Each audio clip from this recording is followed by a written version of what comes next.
Tamil junior great December 1973. Start. சமுதாயத்தில் ஒரு சாரார் உயர்ந்து கொண்டு போக பெரும் பகுதியினர் வறுமையில் உழல்கின்ற நிலை நீடிக்கும் வரை சமதர்மம் என்பது வெறும் அரசியல் கோஷமாகவே அமைந்து விடும்.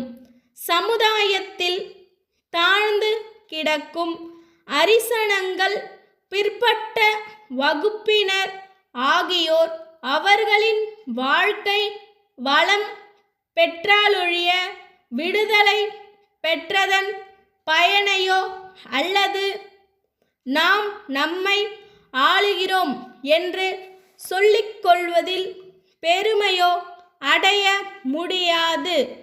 எனவேதான் இந்த அரசு அவர்களின் வாழ்க்கை வளம் பெற வேண்டுமென்று உளமாற கருதுகிறது. தன்னால் இயன்ற திட்டங்களை நிறைவேற்றி வருகிறது. கல்வி நிலையங்களிலும் உத்தியோக துறைகளிலும் சலுகைகள் அளித்தல், அரசு நிலங்களை பட்டா செய்து கொடுத்தல், குடியிருப்பு நிலங்களை அவர்களுக்கே உடைமையாக்குதல், தமிழகம் முழுவதிலும் சொந்தமாக வீடு இல்லாதவர்களுக்கு குடியிருப்பு நிலம் வாங்கி தருதல், உழுபவனுக்கு நிலத்தில் சொந்தம் என்ற நிலை ஏற்படுத்தல், தாழ்த்தப்பட்ட பெருமக்களை கோயில்களில் அறங்காவலர்களாகவும் அர்ச்சகர்களாகவும் நியமித்தல், குடிசைகளில் வாழ்வோருக்கு மாடி வீடுகளை கட்டித்தருதல், பிச்சைக்காரர்களுக்கு மறுவாழ்வு அளித்தல்,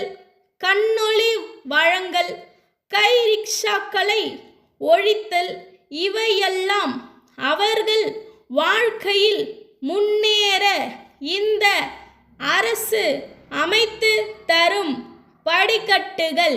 இது அரிசனங்களையும் பிற்பட்டோரையும் நடுத்தர மக்களையும் முன்னுக்கு கொண்டு வரும் ஒரு அமைதியான புரட்சியாகும். காழ்ப்புணர்ச்சியற்று நடுநிலைமையோடு நோக்கும் எவருக்கும் இந்த அரசின் சாதனைகள் விளங்கும். எந்த திட்டங்களை நிறைவேற்றுவதானாலும் அரசு அலுவலர்களின் ஒத்துழைப்பு தேவைப்படுகிறது. அவர்கள் ஊக்கமின்றி செயல்பட்டு வார்களேயானால் எத்திட்டமும் சரிவர நிறைவேறாது. அரசு அமல்படுத்தும் எந்த வேலையானாலும் அவர்கள் அக்கறை காட்டுகிறார்கள். சென்ற ஆண்டு இறுதியில் ஏற்பட்ட வெள்ளத்தின் போது மாவட்ட நிர்வாகத்தினரும் அரசின் உயர்தர அதிகாரிகளும் விரைந்து செயல்பட்டதை பாராட்டாமல் இருக்க முடியாது. ஆகவே தான் தமிழ்நாடு நிர்வாகம் இந்தியாவிலேயே தலை சிறந்த நிர்வாகம் என்று போற்றப்படுகிறது. நிர்வாக திறமை சற்றும் குறைந்து விடவில்லை என்று நாம் உறுதியாக கூற இயலும்.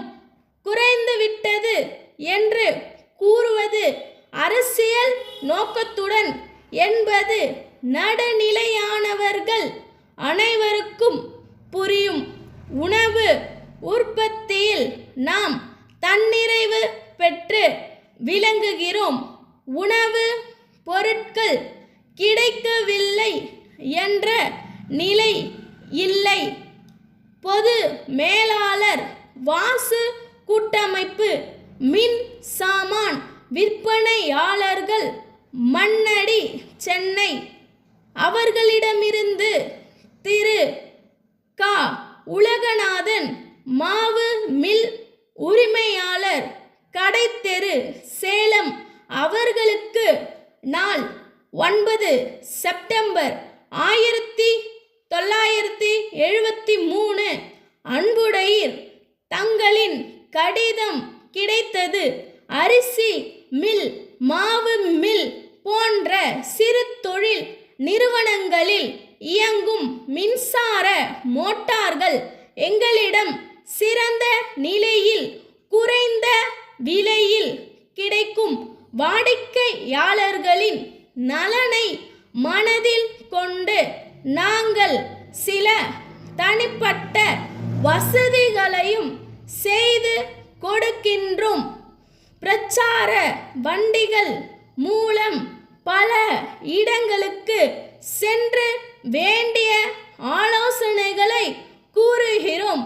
சிறிய ஊர்களில் கூட விற்பனையாளர்களை நியமித்து தேவையான உபரி சாமான்கள் அருகாமையிலேயே கிடைக்க வழி செய்துள்ளோம்.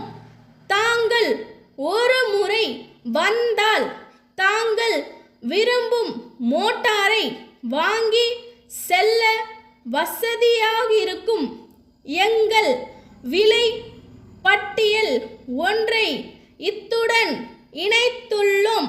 தங்கள் உண்மையுள்ள ஸ்டாப்.